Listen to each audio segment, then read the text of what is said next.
भगवद गीता में छिपे अर्थों के बारे में मुख्य बिंदु। एक, भीतर की लड़ाई।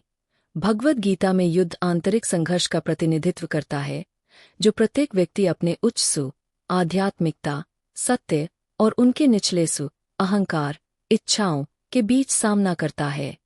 अर्जुन की झिझक मानव मानस के भीतर धर्म, धार्मिकता और अधर्म के बीच संघर्ष का प्रतीक है। दो, कर्तव्य के रूप में धर्म।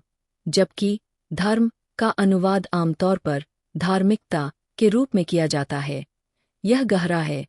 यह जीवन में किसी के व्यक्तिगत कर्तव्य और भूमिका को संदर्भित करता है। गीता इस बात पर जोर देती है कि परिणाम की परवाह किए बिना अपने धर्म का पालन करना मुक्ति की कुंजी है। 3, निस्वार्थ कर्म। कर्मयोग गीता सिखाती है कि अपने परिणामों, कर्मयोग से आसक्ति के बिना कार्य करना आत्मा को शुद्ध करता है।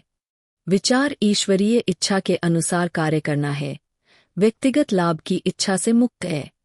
4, अनासक्ति और त्याग। कृष्ण अर्जुन को परिणाम के प्रति आसक्ति के बिना लड़ने की सलाह देते हैं।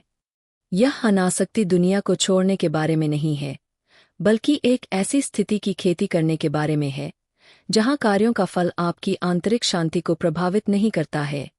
5, संग के रूप में योग।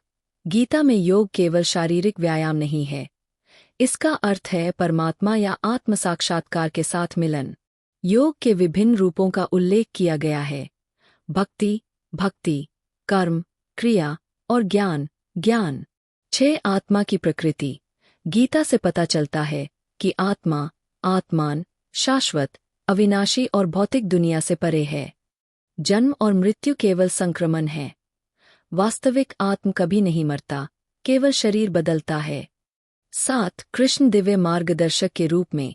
कृष्ण केवल एक ऐतिहासिक व्यक्ति नहीं है, बल्कि व्यक्तिगत आत्मा को मुक्ति की ओर निर्देशित करने वाली दिव्य चेतना का प्रतिनिधित्व करते हैं। अर्जुन के सारथी के रूप में उनकी भूमिका अहंकार पर उच्च सु के मार्गदर्शन का प्रतीक है। 8, सभी में परमात्मा को देखना। सबसे गहन शिक्षाओं में से एक यह है कि ईश्वर सृष्टि के हर पहलू में मौजूद है। ब्रह्मांड परमात्मा की अभिव्यक्ति है और इसे देखने से अलगाव के भ्रम को भंग करने में मदद मिलती है।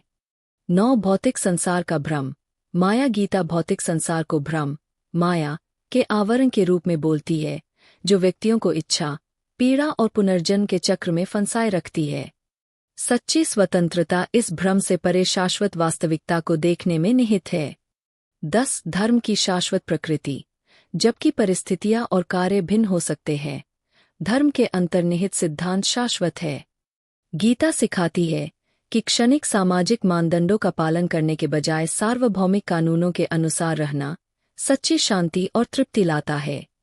ये बिंदु गीता की शिक्षाओं में छिपी दार्शनिक और आध्यात्मिक गहराई को छूते हैं, जो युद्ध के मैदान में एक राजकुमार के शाब्दिक आख्यान से परे है। Thank you.